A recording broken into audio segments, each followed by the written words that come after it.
আসসালামু আলাইকুম। আমি কিয়া রহমান। আমার কুকিং চ্যানেল থেকে আপনাদের সাথে আবার একটা ব্লগ শেয়ার করছি। আশা করছি আপনাদের কাছে অনেক ভালো লাগবে। ঘুরতে, ঘুরতে আপনাদের সাথে আমার অনেক মনের কথা শেয়ার করি। আজকেও ঠিক তেমনই একটা দিন। আজকে আমার অনেক মনের কথা আপনাদের সাথে শেয়ার করব। আমাদের এই জীবনটা আসলে আল্লাহ তাআলার দেওয়া অনেক বড় নিয়ামত। অল্পতেই আসলে হতাশ হয়ে যাবেন না, অল্পতেই অনেক বড় রকমের কোনো ডিসিশন নিয়ে ফেলবেন না। আমাদের জীবনটা যেমন সুন্দর, এই পৃথিবীটাও কিন্তু অনেক সুন্দর। আর এই সুন্দর পৃথিবীর উপরে আপনাকে কাটা ঝোপঝাড়ের উপর দিয়ে পার করতে হবে। আর আপনার অবশ্যই বুঝতে হবে কোনটা আপনার জন্য ভালো, কোনটা আপনার জন্য খারাপ। নিজেকে আসলে সমালোচনার মধ্যে হারিয়ে না ফেলে নতুন কিছু করার চেষ্টা করেন। নিজের পথটা নিজে সুন্দর করে গুছিয়ে নেন।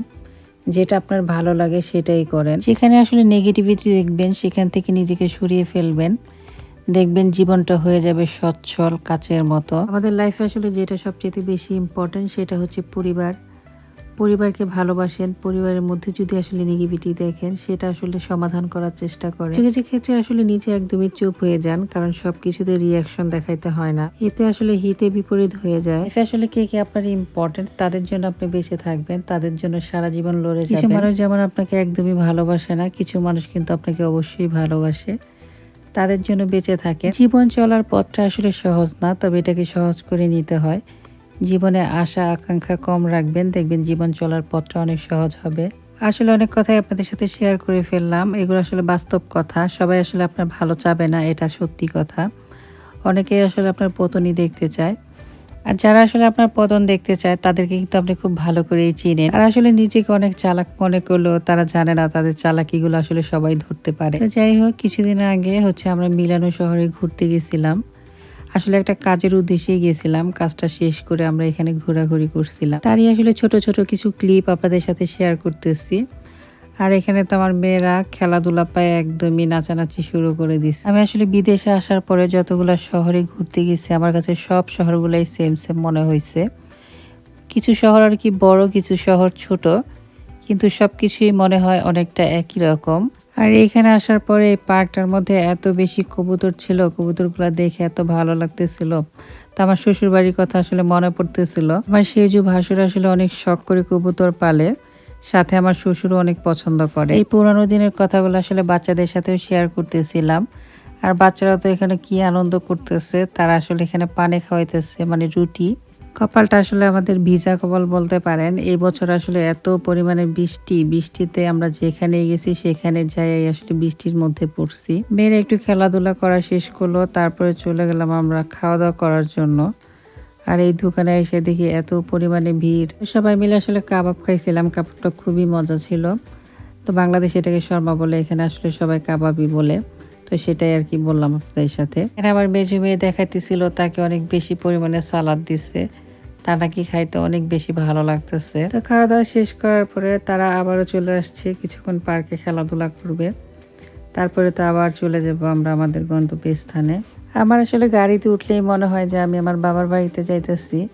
তো আমি আসলে সারা রাস্তা আপনাদের ভাইয়াকে এটাই বলতেছিলাম, মনে হইতেছে বাবার বাড়ি যাইতেছি। এই যে একটু পরে আমার মা গরম গরম ভাত রান্না করবে, আর সেই ভাত আমি যা খাবো এরকম লাগতেছিল। বাপের বাড়িতে আসলে আমার যাওয়া হইল না, মনের মধ্যে অনেক দুঃখ। অনেক বছর ধরে আসলে দেশে যাই না।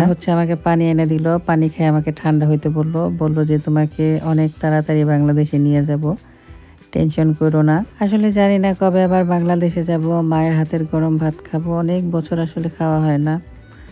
আল্লাহ তালা আমার মা বাবাকে হায়াত দেখ, তারা যত অনেক বছর বেঁচে থাকে। এখানে আমার ছোট মেয়ে যে এত পরিমাণে খুশি হয়েছিল, মানে ও একদমই পাগল হয়ে যেতেছিল পাখি দেখে। সবগুলো আসলে অনেক ধরার চেষ্টা করছে, কিন্তু একটাও ধরতে পারে নাই। আর এদিকে আপনার ভাইয়ের তো পোষের শেষ নাই, সে বলতেছে এইভাবে ছবি উঠাও, এইভাবে ছবি উঠাও, ওভাবে ছবি উঠাও।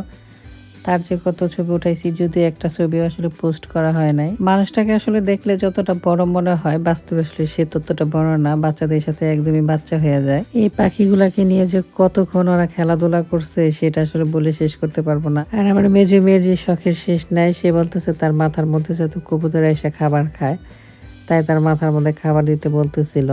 সুন্দর সুন্দর দিনগুলো আসলে শেষ হয়ে যাইতেছে, বাচ্চারা বড় হয়ে যাইতেছে আর আমরা হয়ে যাইতেছি বুড়া বুড়ি।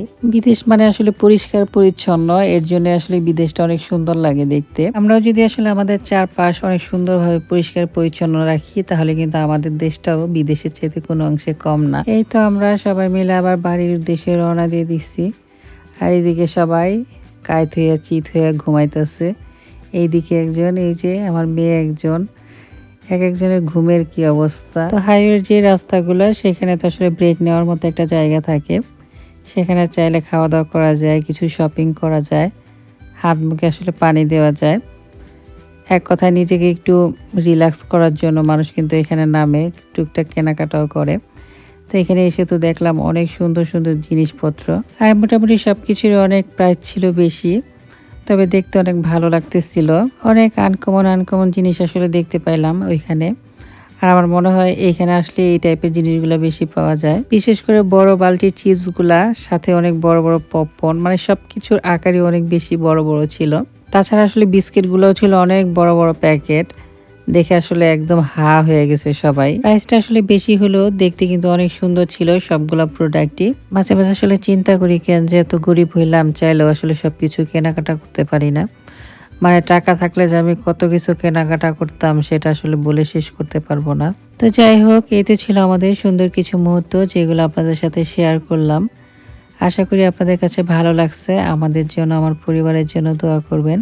সবগুলো বাচ্চাকে যাতে মানুষের মতো মানুষ করতে পারি। আসলে মা বাবাদের বেশি চাওয়া থাকে না, এটাই থাকে মা বাবাদের শেষ চাওয়া, শেষ পাওয়া, সন্তানকে নিজের চোখের সামনে বড় হতে দেখার, যোগ্য হতে দেখা। তো যাই হোক, এই তো আমরা বাসার দিকে চলে যেতেছি। সবাই ভালো থাকবেন, আমাদের জন্য অনেক বেশি বেশি দোয়া করবেন। আজকের মতো এই পর্যন্তই। আসসালামু আলাইকুম।